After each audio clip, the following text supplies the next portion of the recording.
नमस्कार, हस्तीस कोकणी किचनमध्ये तुमचं पुन्हा एकदा मनपूर्वक स्वागत.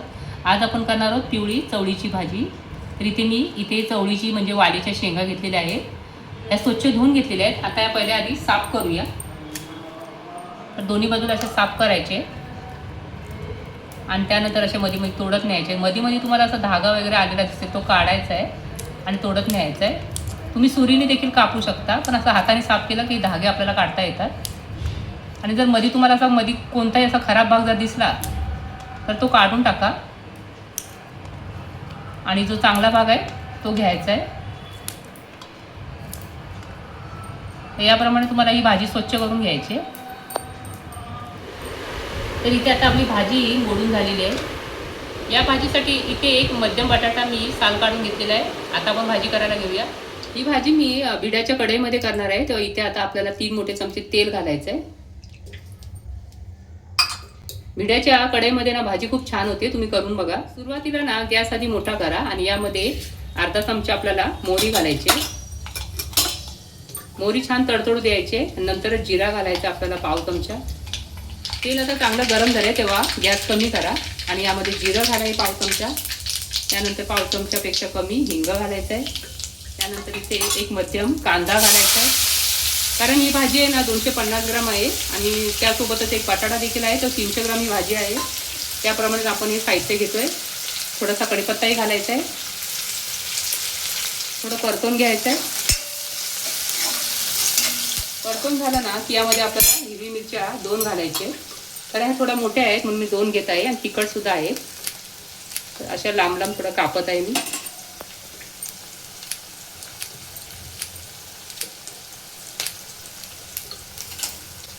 आता गॅस इथे मोठा करायचा आहे आणि कांदा लालसर होईपर्यंत परतून घ्यायचा आहे. भाजी परतून झालेली आहे, कांदाही लालसर झाला आहे. तेव्हा यामध्ये आपल्याला पाव चमच्यापेक्षा कमी हळद घालायची आहे, कारण पिवळी भाजी करतो आपण. यामध्ये कोणतेही मसाले घालणार नाही आहोत. परतून घ्यायचे. आता बटाटा टाकायचा आहे. आता ही साफ केलेली आपण भाजी यामध्ये टाकूया. परत एकदा परतवून घेऊया भाजी. आता ही भाजी लवकरात लवकर शिजण्यासाठी इथे आपल्याला मीठ आताच घालायचं आहे. तर तुम्ही तुमच्या चवीनुसार घाला, कमी जास्त काय वाटेल तसं. तर भाजी आपली परतून झालेली आहे. यामध्ये अगदी थोडंसं पाणी घालायचं, अगदी थोडंसं 1 चमचाभर. अगदी लहान पोळ्याचा चमचा असतो ना त्याने पाणी आपल्याला इथे घालायचं 1 चमचा. आणि वरतीही आपल्याला झाकणामध्ये पाणी घालायचं आहे आणि गॅसची आज लहानच ठेवा आणि वाफेवर ही भाजी शिजवून घ्या. 1-2 वेळा मध्ये मध्ये वर खाली करून परतून घ्या ही भाजी. तर आता इथे लहान आचेवरती मी 10 मिनिटं ही भाजी शिजवून घेतली. 1-2 वेळा तरी परतून देखील घेतलेली आहे. आता आपण बघूया भाजी शिजली की नाही ते. तर कधी बटाटा आधी बघा शिजला आहे की नाही. बटाटा शिजला असेल तर भाजी शिजली बघा. बटाटा छान असं शिजला आहे. भाजी आपली मऊसूत झालेली आहे. या कढईमध्ये ना भाजी लवकर होते, कारण या कढईला उष्णता देखील लवकर पकडते. त्यामुळे भाजी लवकर शिजते आणि चविष्ट देखील होते. आता ही भाजी आपण कोकणी पद्धतीने करतोय तेव्हा यामध्ये आपल्याला ओलं खोबरं घालायचं आहे. तर अगदी थोडंसं ओलं खोबरं घाला, जास्त घालू नका. आणि थोडी कोथिंबीर. आपली भाजी झालेली आहे.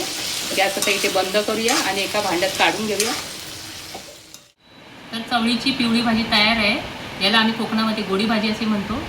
ही भाजी पाहताना तुम्हाला कशी वाटली कमेंटमध्ये नक्की सांगा. व्हिडिओ आवडला असेल तर लाईक करा, शेअर करा, नवीन असाल तर सबस्क्राईब करा. बेल आयकॉनलाही बाजूच्या क्लिक करा, म्हणजे मी जेव्हाही नवीन व्हिडिओ टाकेन तेव्हा सर्वात आधी तुमच्या मोबाईलच्या स्क्रीनवर सर्वात आधी येतील.